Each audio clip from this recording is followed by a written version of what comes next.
ಮಿತಿ ಮೀರಿದ ಜನಸಂಖ್ಯಾ ಸ್ಫೋಟದ ಜಾಗತಿಕ ಸಮಸ್ಯೆಯಿಂದ ಪ್ರಕೃತಿ ಮತ್ತು ಪರಿಸರ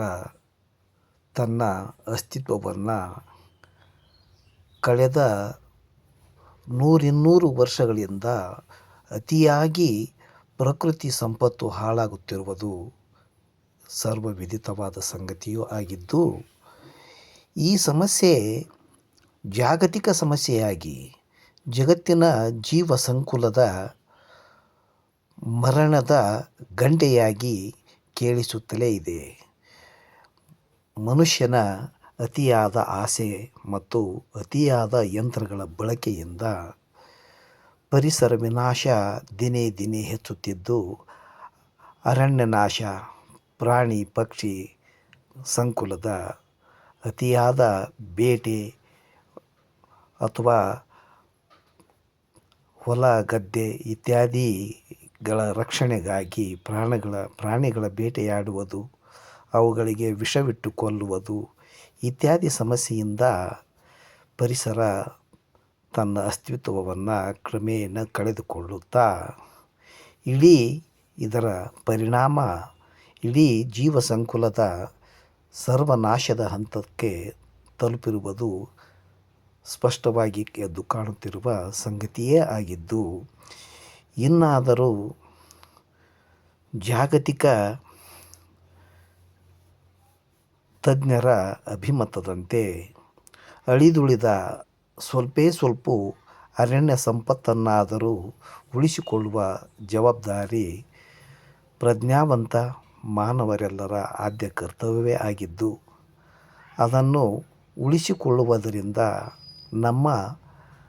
ಅಸ್ತಿತ್ವ ಉಳಿಸಿಕೊಂಡಂತೆ ಆಗುತ್ತದೆ ಎಂಬುದು ಜಾಣರೆಲ್ಲರ ಅಭಿಪ್ರಾಯವೂ ಆಗಿದ್ದು, ಕಾರಣ ಈಗ ನೋಡುತ್ತಿರುವ ಈ ಸ್ವಲ್ಪ ಅರಣ್ಯ ಸಂಪತ್ತನ್ನಾದರೂ ಉಳಿಸಿಕೊಳ್ಳುವುದು ವಿವೇಕದ ಮಾತಾಗಿ ತೋರುತ್ತದೆ. ಇದನ್ನು ಸಕಲ ಪ್ರಾಜ್ಞರೆಲ್ಲರೂ ಅರಿತುಕೊಂಡು ಜಾಗತಿಕವಾಗಿ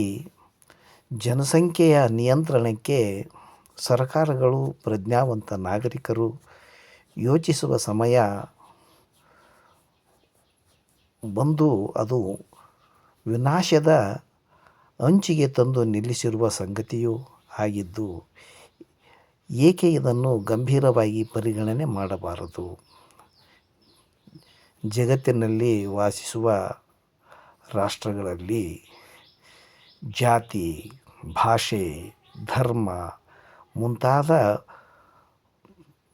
ಸಂಗತಿಗಳಿಗಾಗಿ ಪೈಪೋಟಿಯಿಂದ ಜನಸಂಖ್ಯೆಯನ್ನು ವಿಪರೀತವಾಗಿ ಬೆಳೆಸುವ ಸಮಸ್ಯೆಯಿಂದ ಜನರ ವಸತಿ, ಊಟ, ಬಟ್ಟೆ, ಉದ್ಯೋಗ ಇತ್ಯಾದಿ ಸಮಸ್ಯೆಗಳಿಗೆ ಉಂಟಾಗುವ ಹಾನಿ ಪರಿಸರವೇ ಅದನ್ನು ಭರಿಸಬೇಕಾಗುತ್ತದೆಯಾದ್ದರಿಂದ ಪರಿಸರದ ವಿನಾಶದಿಂದ ಪ್ರಕೃತಿಯ ಸಮತೋಲನ ತಪ್ಪಿ ಹೋಗಿ ಅದು ಸಕಲ ಜೀವ ಸಂಕುಲವೇ ನಾಶವಾಗಬಹುದಾದ ಗಂಭೀರ ಅಪಾಯವು ಒದಗುತ್ತಿದ್ದು, ಈಗಲಾದರೂ ಪ್ರಜ್ಞಾವಂತ ನಾಗರಿಕರು ಮತ್ತು ಅಂತಹ ಪ್ರಜ್ಞಾವಂತ ನಾಗರಿಕರನ್ನೊಳಗೊಂಡ ಸರ್ಕಾರಗಳು, ಜಾಗತಿಕ ದೇಶಗಳು ಎಲ್ಲವೂ ಒಂದು ಸರಿಯಾದ ನಿರ್ಣಯಕ್ಕೆ ಬಂದು ಪರಿಸರದ ಸಂಪತ್ತನ್ನು, ಪ್ರಾಣಿ ಪಕ್ಷಿ ಕ್ರಿಮಿ ಕೀಟಗಳ ಸಮತೋಲನವನ್ನು ಕಾಯುವತ್ತ ಗಂಭೀರವಾಗಿ ಯೋಚನೆ ಮಾಡಬೇಕಾಗಿರುವುದರಿಂದ ಈ ದೃಶ್ಯ ಈಗ ನೋಡುತ್ತಿರುವ ಈ ಚಿಕ್ಕ ಈ ಕಪ್ಪತ್ತಗುಡ್ಡದ ಆಸುಪಾಸಿನ ಅರಣ್ಯ ಒತ್ತುವರಿಯಾಗಿ ಕೇವಲ ಕೆಲವು ಕಡೆಗಳಲ್ಲಿ ಮಾತ್ರ ಉಳಿದಿರುವ ಇಷ್ಟನ್ನಾದರೂ ಉಳಿಸಿಕೊಳ್ಳುವ ಒಂದು ಸಣ್ಣ ಜವಾಬ್ದಾರಿಯನ್ನಾದರೂ ನಮ್ಮ ಆಡಳಿತ ಮಾಡುವ ಸರ್ಕಾರಗಳು ಮತ್ತು ಪ್ರಜ್ಞಾವಂತ ಸಂಘ ಸಂಘ ಸಂಘಟನೆಗಳು ಇತ್ಯಾದಿಗಳು ಈ ಸಮಸ್ಯೆಯನ್ನು ಗಂಭೀರವಾಗಿ ಪರಿಗಣಿಸಿ ಈ ಪರಿಸರವನ್ನು ಉಳಿಸಿಕೊಳ್ಳಲೇಬೇಕು, ಇಲ್ಲದಿದ್ದರೆ ನಮ್ಮ ವಿನಾಶ ಕಟ್ಟಿಟ್ಟ ಬುತ್ತಿ ಎಂದು